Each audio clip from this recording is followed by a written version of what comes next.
First tonight, an investigation is underway after a deputy shot and killed a man outside of the Hendricks County courthouse in Danville. WRTV's Griffin Gonzalez has been following this story all afternoon. Griffin, what are you learning about the circumstances surrounding this shooting and the man who was shot?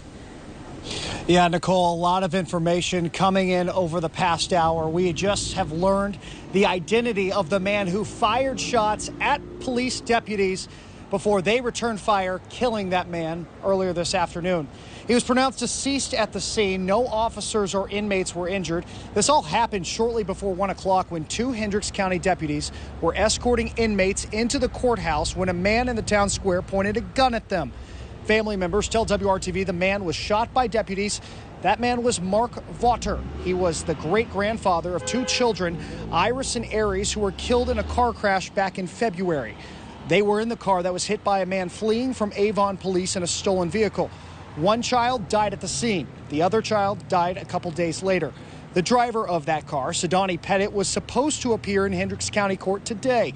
He is charged with 8 crimes, including causing death while operating a motor vehicle. Indiana State Police still here today cleaning up the scene, trying to find little bits of information they can, anything that can help them narrow down what exactly happened today here in Danville and in Hendricks County. More details available on WRTV.com. Nicole? All right, Griffin, thank you. Well, if you are traveling on the city's northeast side, you want to watch your speed, especially if you drive through the Clear Path Project work zone. That's near I-465 and I-69. WRTV's Lauren Schwenker shows us a new system now in place and what it means if you are driving too fast. I'm near I-465 and 69, and starting today, if you're going 11 miles over the speed limit, you could receive a ticket in the mail. It's all a part of keeping the Clear Path construction zone safe. I kind of like it because I do see people kind of acting, a fool. NDOT cameras are taking pictures of people speeding through the Clear Path safe zones along I-465 and I-69 and mailing them a ticket. It's a speed limit, not a speed go or exceed. Kramer Grimes drives through the area every day for DoorDash. He says he supports the cameras, but worries about awareness. I think the speed limit that they're putting is maybe like 40 or 45. And they're always saying like when there's active construction, but it seems that there's always active construction and no one ever goes exactly that. So it could actually be dangerous if people are going 40 because everyone else is going 55. NDOT says 2 cameras will be mounted on trucks in the area. Speeders will only get a ticket if there are workers on the job site. Safety is the #1 goal of the program. This isn't a money grab. This isn't a gotcha type situation. We asked Natalie Garrett of NDOT where the tickets will be sent once they are issued. A photo is captured of the rear license plate, which is matched to BMV data, then confirmed and then sent via mail to the vehicle owner.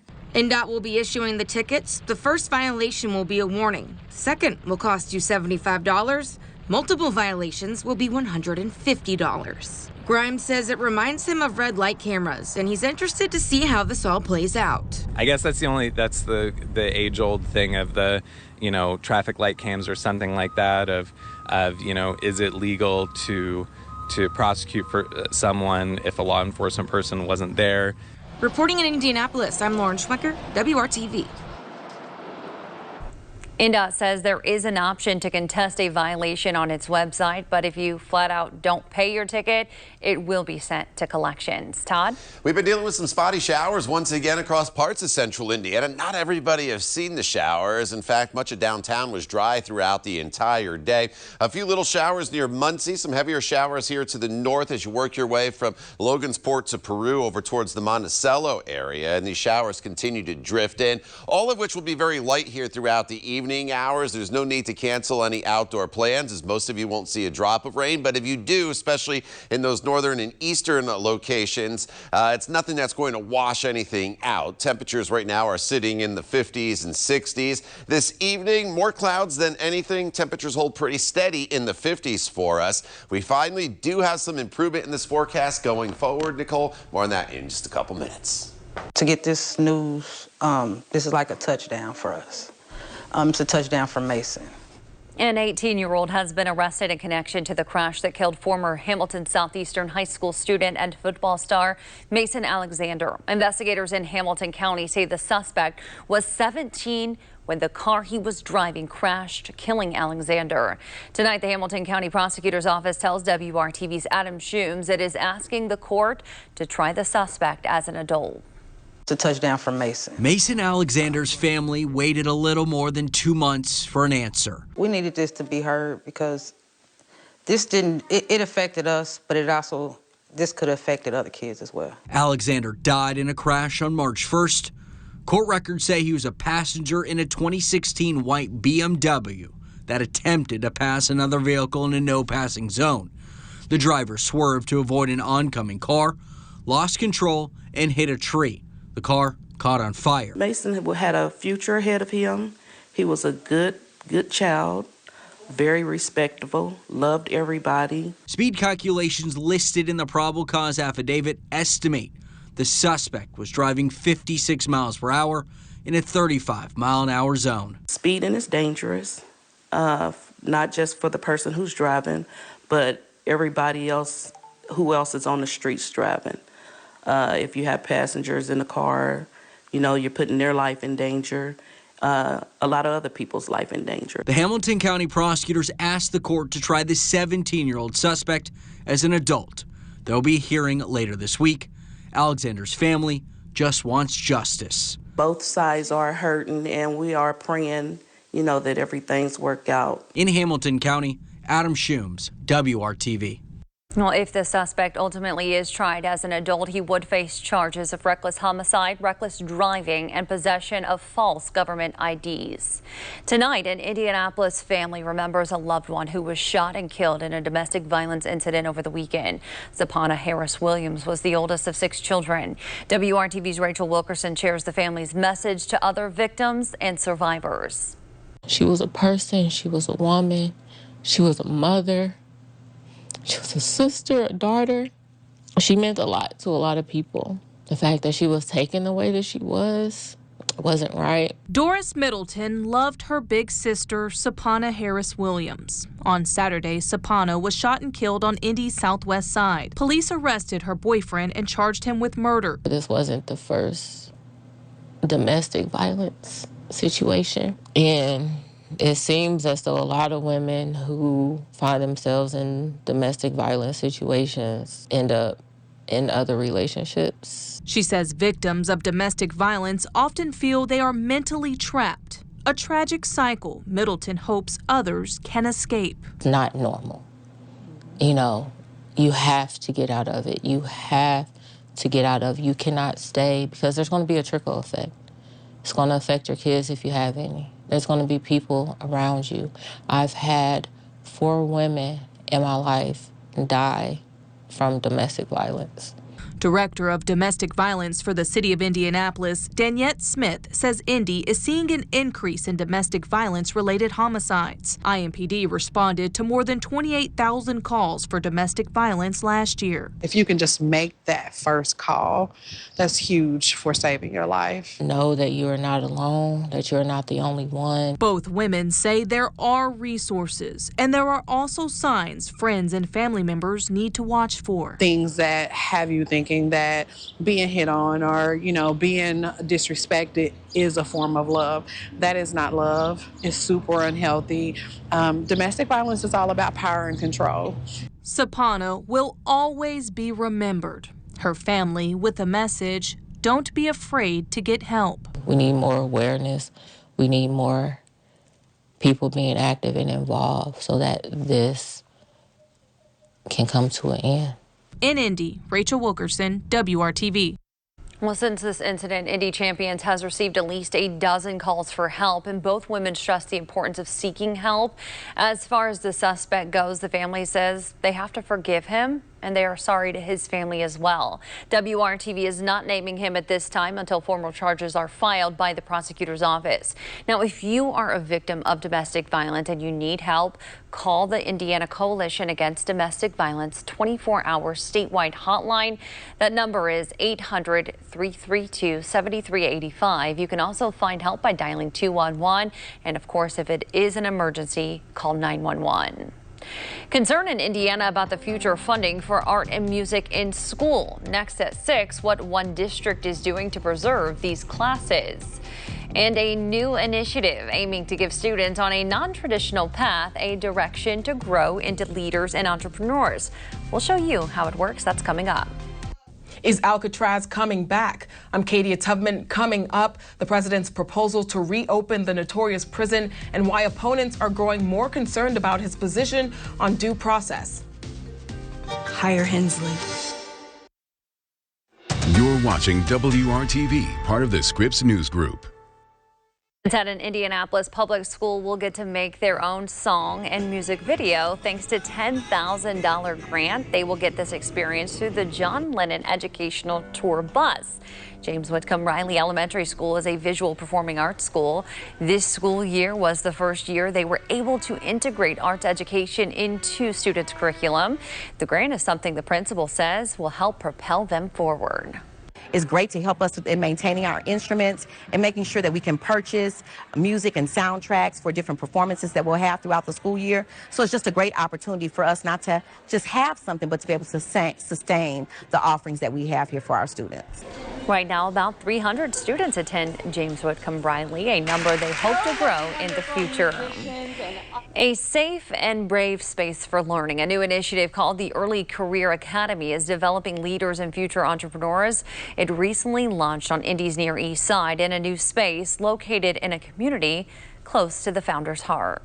You're going to continue because that's your passion. Ashley Morgan is teaching these young women about the difference between a job and a career. We're actually opening their eyes to bigger views. They don't know what's really out here. Morgan is the founder of Honest Living for Young Women, which offers a variety of programs. She launched the Early Career Academy after moving into her new building on East 10th Street last year in the neighborhood she grew up in. The co-ed program serves students who may not be on a traditional path. A lot of dropouts, students that are trying to get away from the violence. It's become a really nice family for me.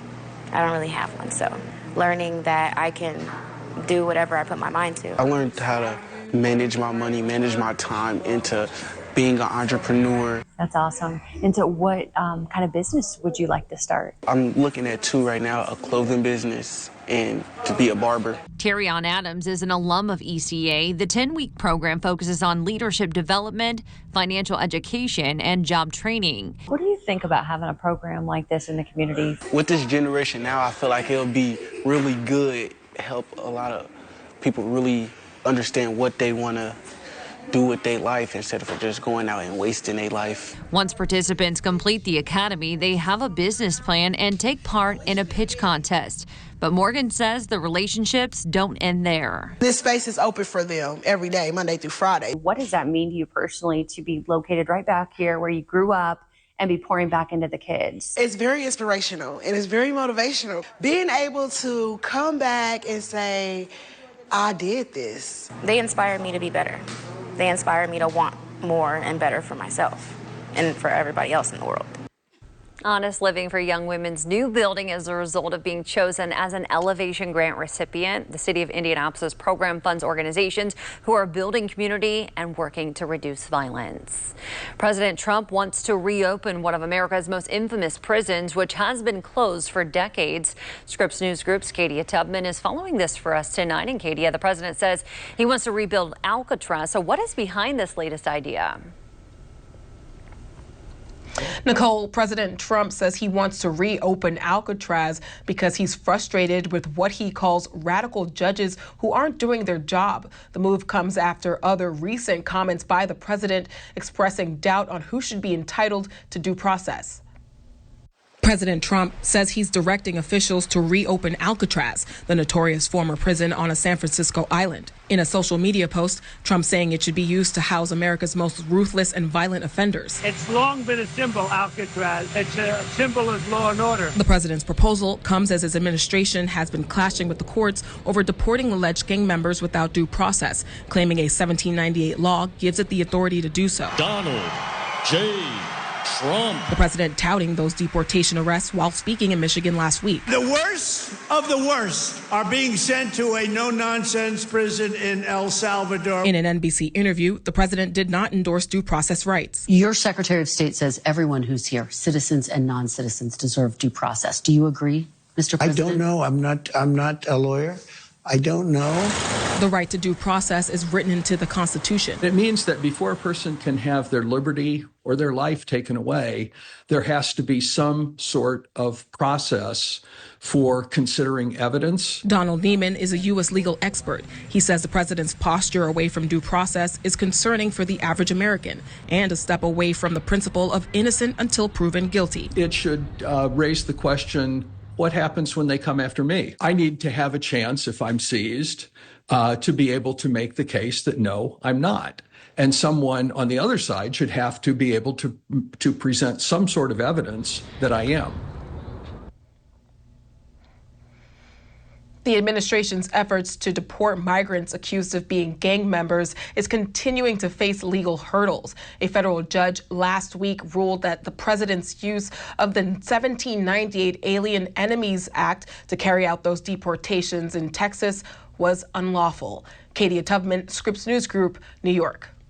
We've been talking about this upper level low for a couple days now. First, late last week, we talked about how it was going to move in over the weekend, be with us on the weekend, and slowly start to depart. We're finally going to see improvement in this forecast as this low starts to make its way off towards the northeast. Still close enough today to keep the showers around for some of you. By no means was today a wet day, and that's the case a lot with these upper level lows. You get some showers around, and eventually the more they spin on top of you, the coverage of the rain decreases. So Sunday was definitely the wettest day for us. Still some showers though here in northern locations, a few very light ones from Frankfort to Rossville, Monticello to Logansport, a heavier shower, and then the most of the heavier rainfall is in between Fort Wayne and Portland, and it continues to stream in, and as it does so from east to west, you see how the rain showers kind of weaken across